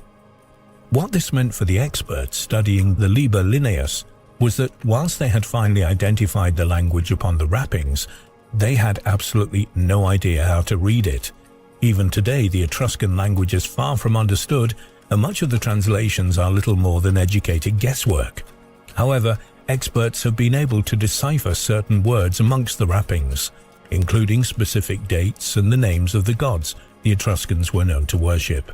They have therefore deduced that the wrappings are an elaborate religious book indicating specific holidays when gods were to be honored, detailing the rituals and celebrations that took place to mark them. The basis of Etruscan religion was the idea that the destiny of man was determined by the whims and impulses of the many deities they worshipped. Like the ancient Greeks and Egyptians before them, the Etruscans worshipped a wide number of gods, but the most important one was Seals, who was made up of 9 gods of lightning, whose strikes were thought to be able to predict the future. Interestingly, the Etruscans were not the only great society to refer specifically to 9 gods. This phenomenon, known as the Divine Nine, includes the ancient Egyptians, who worshipped a group of 9 deities called the Great Ennead, the Mayans, who prayed to the 9 lords of the underworld, and the Chinese, who still celebrate the 9 emperor gods of ancient China. Each culture tells stories of kings and pharaohs consulting a pantheon on 9 celestial deities who guided these civilizations to prosperity and advancement. So, what was an Egyptian body doing wrapped in pieces of cloth decorated in the religious text of a forgotten language from an extinct civilization? Etruscan and Egyptian cultures were very similar, and both could be said to have a deep-rooted obsession with passing. Both societies featured burials involving elaborate rituals, ornately constructed tombs, and lavishly decorated sarcophagi. In actual fact, the most beautiful remnants left by the Etruscans are their tombs, which might be compared in magnificence to Hellenistic and Egyptian burial sites. Unlike ancient Egypt, Etruscan tombs were not sealed for eternity, but were instead both tombs and sacred sites in which to honor the memory of one's ancestors. Once a year, the Etruscans accessed the tombs, and a feast was held amongst the coffins of the past relatives, who were offered food and drink as a mark of respect. A sealed tomb meant the family had fallen in disgrace, since the memory of the ancestors couldn't be honored anymore. Whilst the Etruscan tombs were detailed and ornate, it was not thought that they emulated the Egyptians by building pyramids. At least that was the commonly held belief until a large pyramidal structure was unearthed in central Italy in 2010. More similar to a Mayan pyramid in its appearance, the exact purpose of this great structure remains unknown. However, many experts believe that the megalith acted as an altar for pagan religious rites. For this reason, the site holds the nickname Stone of the Preacher. Although we may never be certain about what took place at this pyramid, one of the world's highly respected authorities on the ancient Etruscans indicated that whilst historians have been reluctant to believe that they practiced sacrifice, recent excavations have proven once and for all that it was indeed practiced by the Etruscans, as archaeologists have discovered evidence of this. However, despite these recent findings, the Etruscans have remained an enigma throughout history. What little is known of them is obtained from the writings of ancient Roman scholars who speak of a people who had mastered the arts of magic and who would command lightning bolts to strike down their enemies. Yet, despite these grand descriptions, these powers could not prevent the Roman Empire from overthrowing the Etruscans, and this may explain how one of their ancient religious texts ended up encasing the body in an Egyptian tomb. It's widely known that the Etruscans had a healthy trade route with Egypt, exchanging their superior bronze and ironwork for Egyptian amber and ivory. This may explain how the linen book ended up so far away from its Italian origins. Initially, historians had proposed that the Liber Lineus find was an Etruscan woman who had fled to Egypt when the Romans started to take over her homeland. She then died in Egypt and, in accordance with her wishes, was embalmed within the sacred text of her religion. Unfortunately, the one clue available to scholars is a piece of papyrus that was discovered amongst the wrappings, and this casts extreme doubt on this theory. Written in understandable Egyptian hieroglyphs, the papyrus identifies her as an Egyptian woman named Nessie Hensu, the wife of a prominent tailor who lived in the Egyptian city of Thebes. But the piece of papyrus offers no clues as to why she had been buried in linen wrappings covered in a language and religion that was foreign to her. Experts have therefore offered another theory, suggesting that the mummy and the wrappings are entirely unconnected. They speculate that the wealthy Egyptian woman may have died suddenly. Eager to begin the embalming process as soon as possible, the priests were forced to use whatever linen wrappings were available, and so tore up the Etruscan linen book in an act of desperation. Modern humans, in terms of anatomy and behavior, have been around for at least 50,000 years. And although it is presumed that the earliest ones had some kind of language, writing, the thing that truly differentiates us from ancestral hominids and all the other creatures of this world didn't really appear until much later, about 3400 BC in ancient Sumer, Mesopotamia. Symbols existed before this, but probably weren't actually tied to language per se. And words are not just conveyors of thought and meaning, but can also give insights into human culture and history. And sometimes they can even reveal the existence of civilizations that, otherwise, have disappeared almost without trace. There is very little water in Jordan's Black Desert, as the name implies, and yet 2,000 years ago, an area within it, known as Jebel Kerma, appears to have supported a large population, living in green pastures abundantly populated with wildlife. Recently, rock etchings have been uncovered in their thousands that are inscribed with drawings and text that tell of this distant, verdant past. The script is called Sophiatic, which is related to Old Arabic, but a nightmare to figure out because there's little consistency in letter shapes, spelling, or grammar. Some etchings are just people's names. Some express concern about loved ones who are missing in battle, and one suggests that there was tension between the Jebel Kerma society, their Nabatean neighbors, who built the beautiful city of Petra. It says, "I am on the lookout for Nabateans." The petroglyphs, or rock art, show images of lions, antelopes, horses, and ostriches. Myriad heaps of charcoal clearly indicate the existence of water, as this shows that trees must have existed here 2,000 years ago, though no one is sure why this area dried up so dramatically. Inscriptions can also solve mysteries that, previously, had puzzled archaeologists. To historians interested in ancient Rome, Gargilius Antigas is a familiar name. It was known that he ruled part of the Roman Empire. But which part? No one knew. That is, until very recently, when archaeologists found a huge rock underwater off Israel's Mediterranean coast. Several lines of Latin were inscribed on what appears to have been the base of the statue. They specifically mentioned Antipas as the Roman governor of Judea in around 130 AD. This was just before the famous Bar Kokhba uprising, the Jewish revolt against Roman rule that occurred in the years AD 132 to 136. So that mystery is solved. He ruled Judea. A similar Kilroy Wazir revelation occurred in Bulgaria. Nowadays, it's not uncommon that when a location is visited by a major dignitary or celebrity, some kind of plaque or memorial will be made in their honor. The same thing happened in antiquity.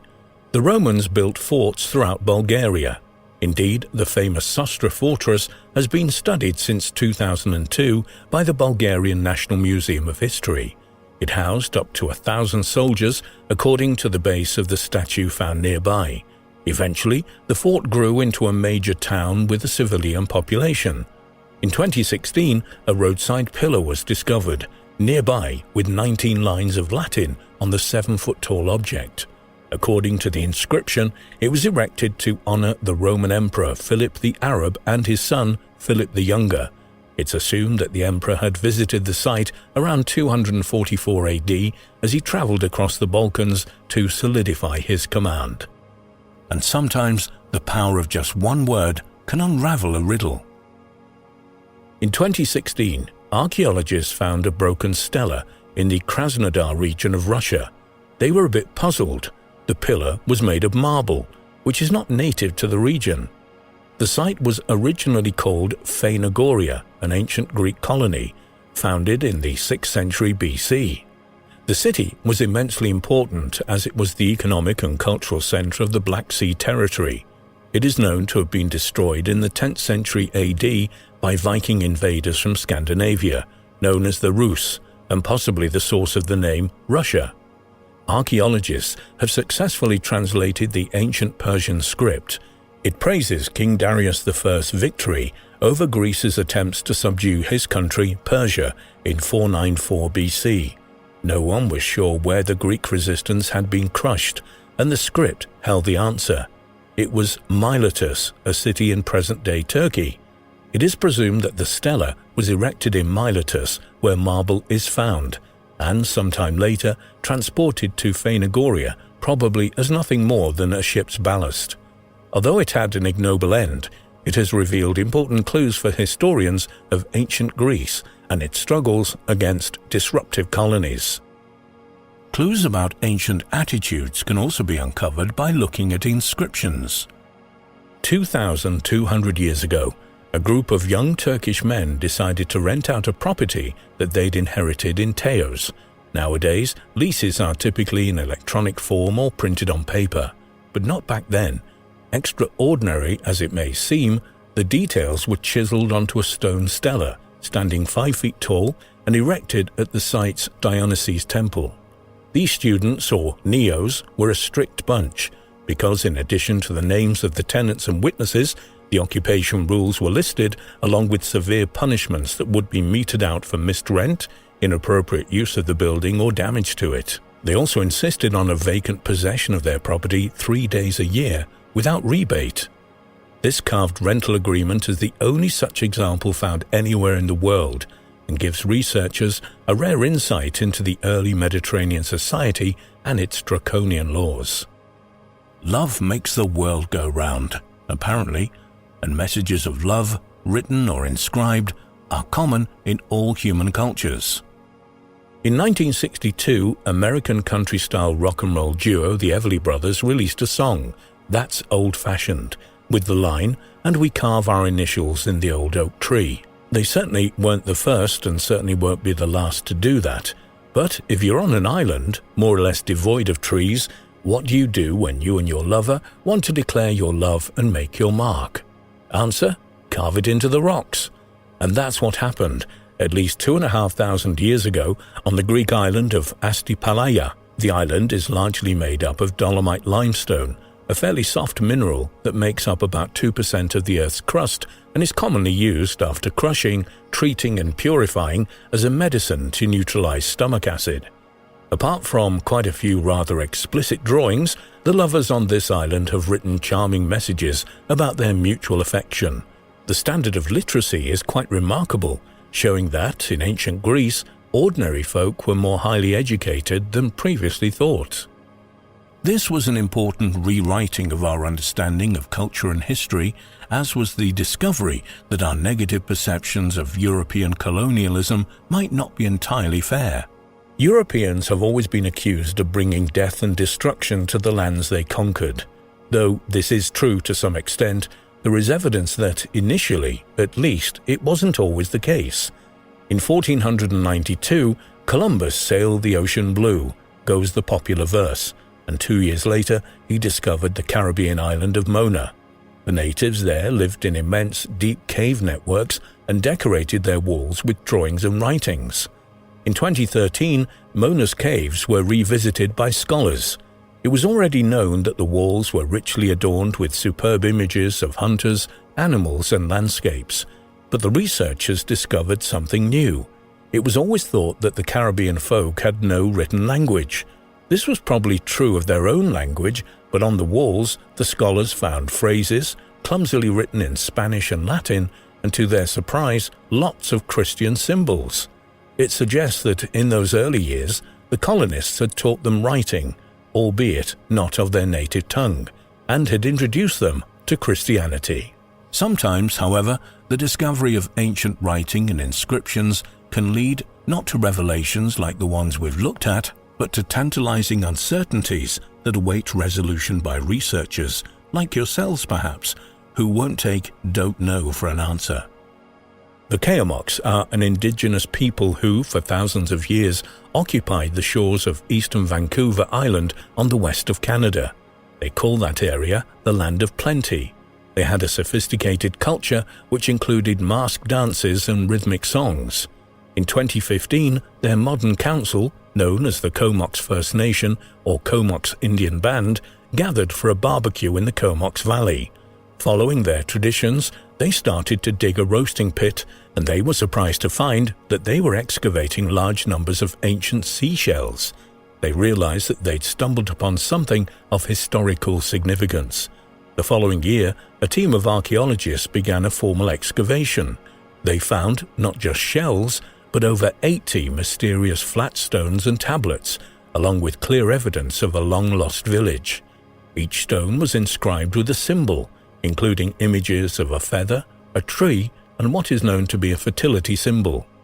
Experts are trying to decipher the inscriptions, but with their being over 2,000 years old and badly worn, this is proving very difficult. Difficult hardly describes the problem facing some language scholars who, through finding a totally unknown script, are on the verge of rolling back the linguistic timeline. Until 2003, it was thought that the written Chinese language was created about 3,600 years ago at the tail end of the Shang dynasty. Characters were found carved into animal bones, which became known as the oracle bones.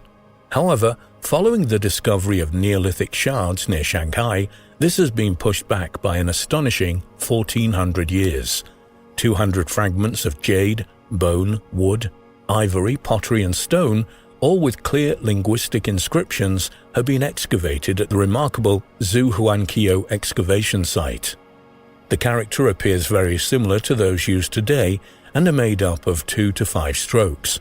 There's much argument about whether they are words, hieroglyphs or symbols. The clue that they may indeed be words is that they appear to be strung together in sentences. According to Genesis, in the beginning was the Word, and our studies of the use and understandings of words tell us much about our shared human beginnings. In July 1648, during the final stages of the 30-year conflict, the Swedish army looted the city of Prague. Among the treasures they stole and brought with them when they returned home was a bizarre book called the Codex Gigas. Codex Gigas meaning giant book. Not only is Codex Gigas famous for being the largest medieval book in the world, but because of its contents, it is also known as the Devil's Bible. Does this mean that the book was written by the devil himself? The origin of this antiquated Goliath book is obscure at best. It has, by many, been compared with the 7 wonders of the world in the Middle Ages. For more than 700 years, this fascinating book has hypnotized researchers the world over. The Gigas Codex is associated with a specific legend that ought to have worried the Church. But in fact, this ancient manuscript was never condemned by them. The fact that the Church would allow a Bible that depicts the devil sounds like a contradiction, but in this case, it is actually true. Originally, the Devil's Bible was brought to Prague from Bromov Monastery in 1594, where it had been kept since the year 1420. King Rudolph II, who reigned from 1576 to 1612, had asked to borrow the Devil's Bible. He promised the monks that when he was finished with the book, he would return it, which of course he never did. The Codex Gigas has remained in Sweden ever since it was taken from the Czech Republic. On only 2 occasions it was exhibited abroad, once in New York and once in Berlin. On September the 24th, 2007, after 350 years, the Swedes also offered authorization to put the manuscript on display in Prague. Conditions for showing the codex were strict, and the state needed to insure the Bible for the incredible sum of $15.1 million. The Codex Gigas is the largest known medieval illuminated manuscript in the world, at a length of 92 centimeters. It was also known as the Devil's Bible because of a very unusual full-page portrait of the devil and the legend surrounding its creation. Allegedly, it was created in the 13th century in the Benedictine monastery of Podlajice in Bohemia, which is a region of the modern-day Czech Republic. The Codex Gigas includes the entire Latin Bible, as well as many other writings of the time, also in Latin, including further religious writings, reference books, and medical texts. It seems to be an early encyclopedia, an attempt to collect all the world's knowledge between two covers. The codex allegedly contains a magic formula on how to overcome evil, misfortune, and disease. Very large illuminated Bibles were a common feature of Romanesque monastic book production, but even within this group, the page size of the Codex Gigas is exceptional. Who would create such a book? According to one version of a legend that was already recorded in the Middle Ages, the scribe was a monk who broke his monastic vows and was sentenced to be walled up alive. In order to avoid this harsh penalty, he promised to create in one night a book to glorify the monastery forever, including all human knowledge. Near midnight, he became sure that he could not complete this task alone, so he made a special prayer, not addressed to God, but to the fallen angel Lucifer, asking him to help him finish the book in exchange for his soul. The devil completed the manuscript, and the monk added the devil's picture out of gratitude for his aid. In tests to create the work, it's estimated that reproducing only the calligraphy without the illustrations or embellishments would have taken 5 years of non-stop writing. The Codex amazing book binding is comprised of wooden boards covered in leather, with ornate metal guards and fittings. At 92 centimeters long, 50 centimeters wide, and 22 centimeters thick, it is the largest known medieval manuscript. Weighing 74.8 kilograms, Codex Gigas is composed of 310 leaves of vellum claimed to be made from leather, covering 142 square meters in total. It initially contained 320 sheets, though some of these were subsequently removed. It is unknown who removed the pages or for what purpose, but it seems likely that they contained the monastic rules of the Benedictines. However, in recent times, the missing pages have been portrayed as having been deliberately removed and containing an apocalyptic text known as the Devil's Prayer. From 1649 to 2007, the manuscript was kept in the Swedish Royal Library in Stockholm. The site of its creation is marked by a maquette in the town museum of Uncracked. On Friday the 7th of May 1697, a ferocious fire broke out at the royal castle in Stockholm, and the Royal Library suffered very badly. The codex was rescued from the flames by being thrown out of a window. This damaged the binding and knocked loose some pages which are still missing. According to the vicar Johan Erikssons, the codex landed on and injured a bystander. In September 2007, after 359 years, the Codex Gigas returned to Prague on loan from Sweden until January 2008 and was on display at the Czech National Library. With the exception of the portraits of the devil, an author portrait of Josephus, and a squirrel perched on top of an initial, there are also 2 images representing heaven and earth during the creation, as blue and green circles with respectively the sun and moon and some stars, and a planet all of sea with no landmasses. Folio 290 recto, otherwise empty, includes a picture of the devil, about 50 centimeters tall. Directly opposite the devil is a full-page depiction of the kingdom of heaven, thus juxtaposing contrasting images of good and evil. The devil is shown quite prominently, crouching with his arms positioned in a posture creating a menacing effect, as if at any moment he could leap to trap a new victim in his claws. His size is scary in itself because he alone fills the entire space of hell. Even though he does not reach up to the tops of the towers, he is naked except for a white loincloth covered all over in small comma-shaped red dashes, which have been interpreted as the tails of ermine furs, the distinguishing attribute of a sovereign entity. Strangely for depictions of the devil, he has no tail, and his body, arms and legs are of normal human proportions. However, his hands and feet display only 4 fingers and toes each, terminating in large sharp claws, which are bestial, as are his huge horns, which, like all his claws, are red as though dipped in blood. His open mouth reveals his small white teeth, and 2 long red tongues protrude from the corners of his mouth, as if reinforcing his association with the serpent. This doubling of tongues is deliberate, of course. It evokes negative associations with serpents, which have forked tongues, a metaphoric reference to dishonest human beings. The expression forked tongues is an ancient one and is found in the Bible. The reason for the variation in colouring is that the pages of the codex are of vellum. Vellum, or scraped and dried animal hide, tans when exposed to ultraviolet light. Over centuries, the pages that were most frequently turned have developed this telltale darker colour.